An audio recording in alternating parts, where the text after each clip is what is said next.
So hello students. अब हम अपने लिमिट के नए लेक्चर के साथ अब हम डिफरेंट इंडिटरमिनेट फॉर्म्स को सॉल्व करना सीखेंगे। इस तरह से हम डिफरेंट इंडिटरमिनेट फॉर्म्स को सॉल्व कर सकते हैं। जैसे कि हमने 7 इंडिटरमिनेट पढ़ी, जिसमें से 4 जो फॉर्म्स थी, let us try to recall some forms. जो 4 जो फॉर्म्स थी वो अलजेब्रिक थी, और जो 3 थी वो एक्सपोनेंशियल। 4 वर अलजेब्रिक, 3 फॉर्म्स वर एक्सपोनेंशियल। सो स्टूडेंट, आपने अगर हमारे पहले के लेक्चर्स को फॉलो किया है तो आप इनको रिकॉल कर पाओगे। अगर आपको फॉर्म्स के बारे में जानना है कि व्हाट आर द फॉर्म्स, इसकी डिटेल में समझना है, तो you can refer to our previous chapter or lectures, so that will be highly beneficial for you. So अब 4 algebraic forms को समझने की कोशिश करते हैं। इसमें से फर्स्ट है 0 by 0, infinite by infinite, then we have infinite minus infinite, and we have 0 into infinite. Okay students, इसी तरह से हमारे पास 3 एक्सपोनेंशियल फॉर्म्स भी हैं। Exponential indeterminate, you can also write these are indeterminate forms. Okay students, so again student, क्या indeterminate का मतलब ये होता है कि वो डिफाइंड नहीं स्टूडेंट्स, ये मैं ऑलरेडी आपको बता चुका हूँ कि इंडिटरमिनेट जो फॉर्म है उसका मतलब अनडिफाइंड नहीं होता। इंडिटरमिनेट का मतलब होता है कि उसकी वैल्यू यूनिक नहीं है। It means not having unique value. Students, not having unique value. So इसी तरह से हम समझ चुके हैं कि अब 3 एक्सपोनेंशियल फॉर्म्स को अगर हम देखें अब, सो ये होता है 1 की पावर इनफिनिट, जहाँ पर जो 1 होता है वो 10 into 1 होता है, एग्जैक्ट 1 नहीं होता स्टूडेंट्स। and 0 की power 0, infinite की power 0. Okay students, so now let us try to understand और एक एक करके किस फॉर्म के लिए क्या मेथड लगता है समझने की कोशिश करते हैं। so student, अगर हम 0 बाय 0 फॉर्म की बात करें, 0 बाय 0 फॉर्म, सो इसको सॉल्व करने के तरीके जो होते हैं, फर्स्ट रैशनलाइजेशन। कई बार क्या होता है कि अगर हम क्वेश्चन को रैशनलाइज करें तो ये क्वेश्चन आसानी से सॉल्व हो सकता है। इसमें हम डबल रैशनलाइजेशन भी बोल सकते हैं। कई बार क्या होता है कि हमें डबल 2 बार रैशनलाइज करना पड़ता है। ओके स्टूडेंट्स, नेक्स्ट मेथड क्या हो सकता है? नेक्स्ट मेथड हमारा हो सकता है बायनॉमियल अप्रोक्सीमेशन। बायनॉमियल अप्रोक्सीमेशन को हम समझने की कोशिश करेंगे कि बायनॉमियल अप्रोक्सीमेशन क्या है। ये आपने ऑलरेडी थोड़ा बहुत किया होगा कि बायनॉमियल अप्रोक्सीमेशन हम करते हैं। ये इस तरह का कुछ होता है स्टूडेंट, जैसे अगर 1 प्लस एक्स की पावर एन है, अगर एक्स जो है वो -1 to 1 है, मतलब एक्स अगर छोटा नंबर है, तो हम इसको ऐसे लिख सकते हैं 1 प्लस एन एक्स। ये शायद आपने किया होगा बायनॉमियल थ्योरम में, आपने थोड़ा बहुत किया होगा, और अगर नहीं भी किया तो इस जब ये टॉपिक आएगा स्टूडेंट तो इसको हम उससे अच्छे से समझने की कोशिश करेंगे। नेक्स्ट जो हो सकता है important method, that can be L hospital. Student कुछ स्टूडेंट इसको एल हॉस्पिटल नाम से जानते होंगे, या फिर कुछ टीचर्स इसको एल हॉस्पिटल बोलते हैं, कुछ हॉस्पिटल बोलते हैं। So will call it at L hospital, क्योंकि नाम से वैसे भी कोई ज्यादा कुछ मतलब नहीं है स्टूडेंट। जो मेन काम है हमारा वो इस मेथड को लगाते कैसे। एल हॉस्पिटल जब भी आप सोचो तो आपके दिमाग में पड़ा रहना चाहिए डिफरेंशिएशन। ओके स्टूडेंट्स, कि ये जो मेथड है ये मोस्टली डिफरेंशिएशन से काम करता है। ओके स्टूडेंट्स, तो let us try to understand, इसका कोई एग्जांपल लेने की कोशिश करते हैं। सो स्टूडेंट, हमने सबसे पहला जो क्वेश्चन किया था इस चैप्टर में, वो हमने किया था this, limit x tends to X square minus 4 upon x minus 2। So student, हाँ, नेक्स्ट में एक और मेथड हम इसमें इंक्लूड कर सकते हैं, टेकिंग कॉमन फैक्टर। ये मतलब हम कॉमन फैक्टर लें और उसको कैंसिल कर दें, taking common factor. Okay students, तो आप इस चीज को समझने की कोशिश करें। So let us try to understand इस मेथड, इस क्वेश्चन को हमने अभी तक हमने एक मेथड से किया है। वो फर्स्ट मेथड है कि हम क्या करते हैं, हम कॉमन फैक्टर लेते हैं लाइक दिस, कि हम ऊपर वाले को x minus two x plus 2 लिख सकते हैं, और नीचे हमारे क्या दे रखा है x plus 2, sorry x minus 2 students. So this gets cancelled. So अब हमारे पास क्या बचा, लिमिट x टेंड्स टू 2, हमारे पास बचा x प्लस 2। सो हमने कौन सा मेथड यूज किया, हमने फोर्थ मेथड यूज कर लिया कि हमने कॉमन फैक्टर निकाला उसको कैंसिल कर दिया। अब हम अगर x के लिए 2 रख देंगे तो 2 प्लस 2 क्या हो जाएगा हमारे पास, 4। लेकिन स्टूडेंट सपोज करो मैं इस क्वेश्चन से आपको एल हॉस्पिटल या फिर एल हॉस्पिटल जो भी आप बोलो उसको, एल एच पी बोल लो। सो इस मेथड को आपको निकालना है या फिर इसको लगाना सिखाता हूँ मैं। इसको कैसे लगाना है स्टूडेंट, आपको कुछ नहीं करना इस मेथड को लगाने के लिए। लेट अस से मेथड टू, आपको न्यूमरेटर को और डिनोमिनेटर को सेपरेटली डिफरेंशिएट करना है। Try to note down this point students. Differentiate numerator and denominator separately जब तक कि जो फॉर्म हमारी है वो इंडिटरमिनेट फॉर्म से एक नॉर्मल वैल्यू ना देने लगे।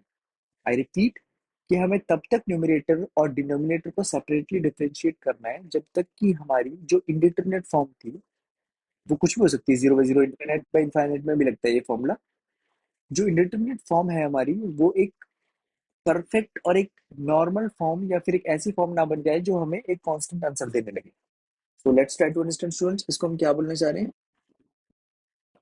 अगर हमारे पास क्वेश्चन दे रखा है x square minus four upon x minus, तो students let's try to differentiate numerator and denominator separate.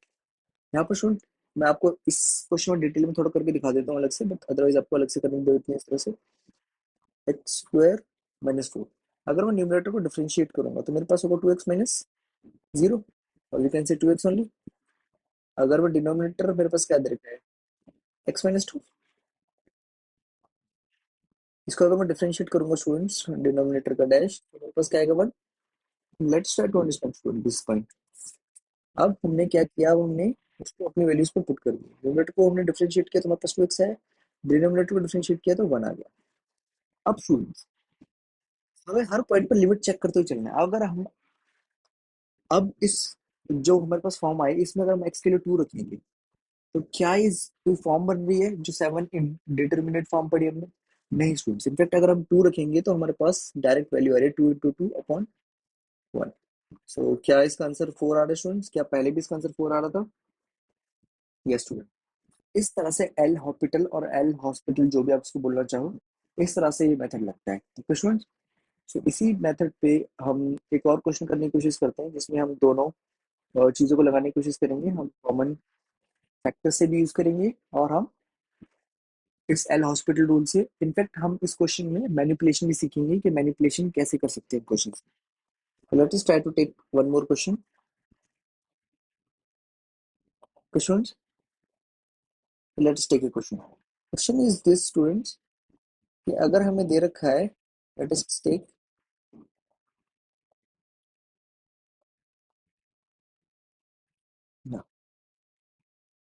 कि we are given suppose limit x tends to 5/4 10 raised to the power of 3 minus 1 upon 10 square x minus 1।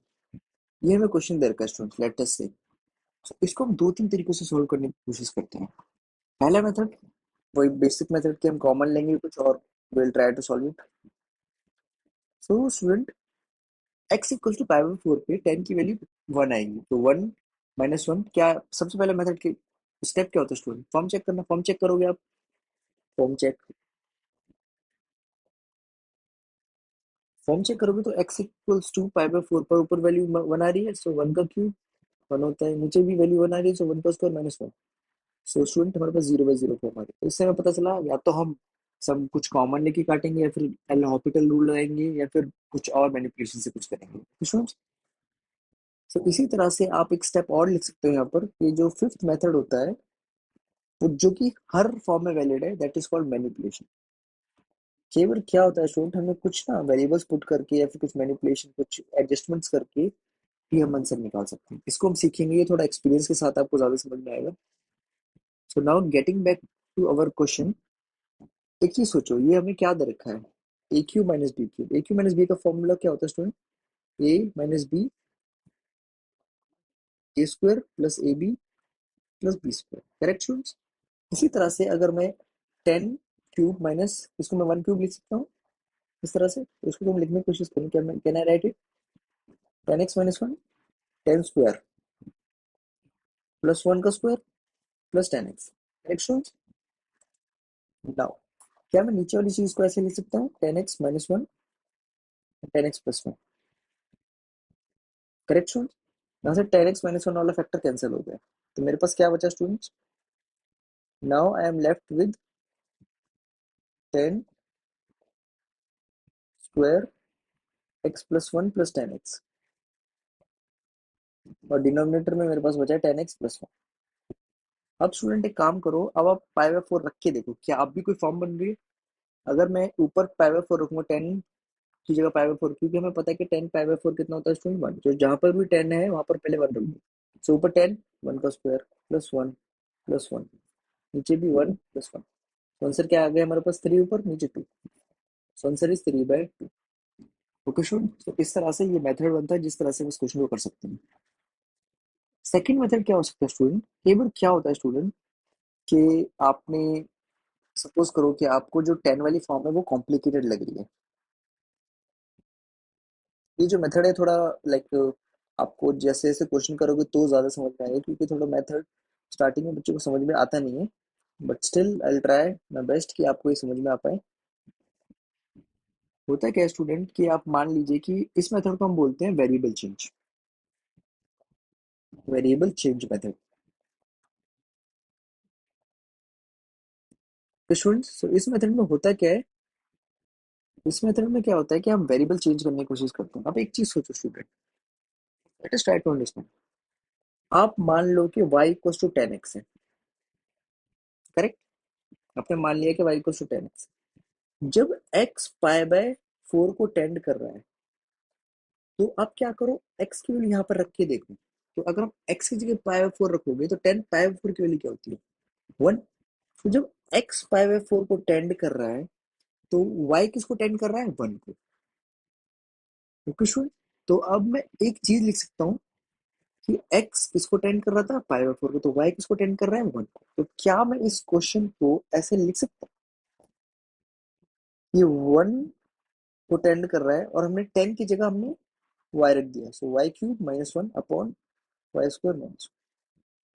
Yes student, पहले आप ये relation ढूंढो, उसको बोलते हैं कि एक रिलेशन एस्टेब्लिश किया आपने, और उसके बाद आपने वेरिएबल्स को रिप्लेस कर दिया।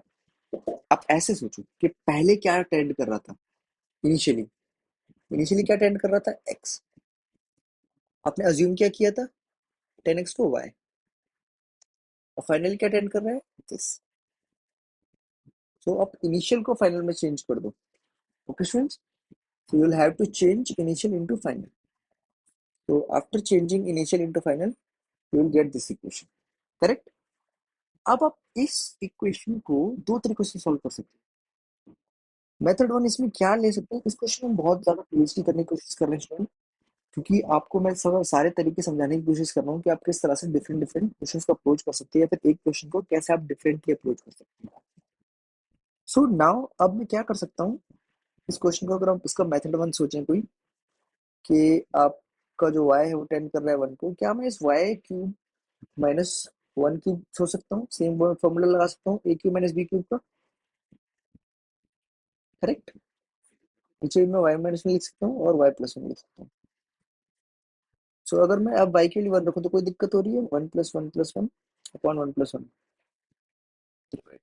तो एक कांस्टेंट आंसर आया तो कोई दिक्कत नहीं स्टूडेंट। क्या हमारा आंसर सेम है जो पहले आ रहा था, let's try to check. Yes students, पहले भी हमारा आंसर 3/2 आ रहा था, अब भी हमारा आंसर 3/2 आ रहा है। दूसरा मेथड क्या हो सकता है स्टूडेंट, अब आपके पास ये क्वेश्चन, ये हमारे पास यहाँ पर है। मान लीजिए कि आपके पास इतना क्वेश्चन आ चुका है। अब स्टूडेंट ये ऐसा कुछ नहीं होता है कि हमें लाइक एक ही मेथड लगाना होता है, या फिर कोई मेथड बहुत बढ़िया है कि मतलब उस मेथड से सारे क्वेश्चन हो जाएंगे। जैसे आपको एल हॉस्पिटल या फिर एल लॉपिटल जो रूल है वो ऐसा लगा होगा काफी इजी है, बट ऐसा नहीं है कि सारे क्वेश्चन एल हॉस्पिटल रूल से ही हो जाएंगे। कई बार क्या होता है कि एल हॉस्पिटल लगाना लेंदी पड़ जाता है, और जो दूसरे मेथड्स होते हैं वो काफी कन्वीनियंटली यूज होते हैं। ओके, तो आपको किसी भी मेथड को ऐसा कोई फेवरेट नहीं बनाना है अपना, आपको क्वेश्चंस के साथ सीखना है। Okay students, so let's try to L hospital here. ये आपको सिखाने की पर्पज से स्टूडेंट क्या करोगे, आप न्यूमरेटर को डिफरेंशिएट कर दोगे 3x² और डिनोमिनेटर को कर दोगे 2 so this is 3y² not x² students, 3y² upon 2y। तो स्टूडेंट यहाँ से एक y कट सकता है। सो अब हमारे पास क्या आ गया, limit y tends to 1, 3/2y। और अब y के लिए डायरेक्ट आप 1 रख सकते हो, 3 × 1/2। तो क्या स्टूडेंट हमारा आंसर 3/2 आ रहा है अभी भी। Yes student. ओके स्टूडेंट, सो इस तरह से हम एक क्वेश्चन को डिफरेंटली सोच सकते हैं। आई होप आपको ये क्वेश्चन समझ में आया होगा स्टूडेंट। आप इसको समझने की कोशिश करें कि हमने एक क्वेश्चन लिया जिसको हमने पहले एक मेथड से सॉल्व करने की कोशिश करी। इस मेथड का अगर हम नाम लेना चाहें तो कॉमन फैक्टर बोल सकते हो इसको आप, कि हमने कॉमन फैक्टर लिया और उसको कैंसिल करने की कोशिश करी। क्वेश्चन उसके बाद हमने इसको वेरिएबल से अज्यूम करने की कोशिश करी, एक मेथड टू बोल सकते हो इसको आप। और उसके बाद हमारे पास एक स्टेट आई जिसमें हम अगेन दो तरीकों से अप्रोच कर सकते थे। हम इसको एक आइडेंटिटी से कॉमन फैक्टर लेके कैंसिल कर सकते हैं, या फिर हम डायरेक्ट एल हॉस्पिटल रूल लगा सकते हैं। तो दोनों ही मेथड काफी कन्वीनियंट है इस क्वेश्चन के लिए, बट ये डिपेंड करता है क्वेश्चन टू क्वेश्चन कि कौन सा मेथड आपके लिए ज्यादा यूजफुल हो। Question so student I assume कि ये क्वेश्चन आपको अच्छे से समझ में आया होगा, क्योंकि इस क्वेश्चन को हमने अच्छे से समझने की कोशिश करी। सो इस लेक्चर के लिए इतना ही स्टूडेंट। अगर आपको हमारे लेक्चर्स पसंद आ रहे हैं so please subscribe to our channel and share it with your friends and just try to understand each and every concept with us. Thank you, students.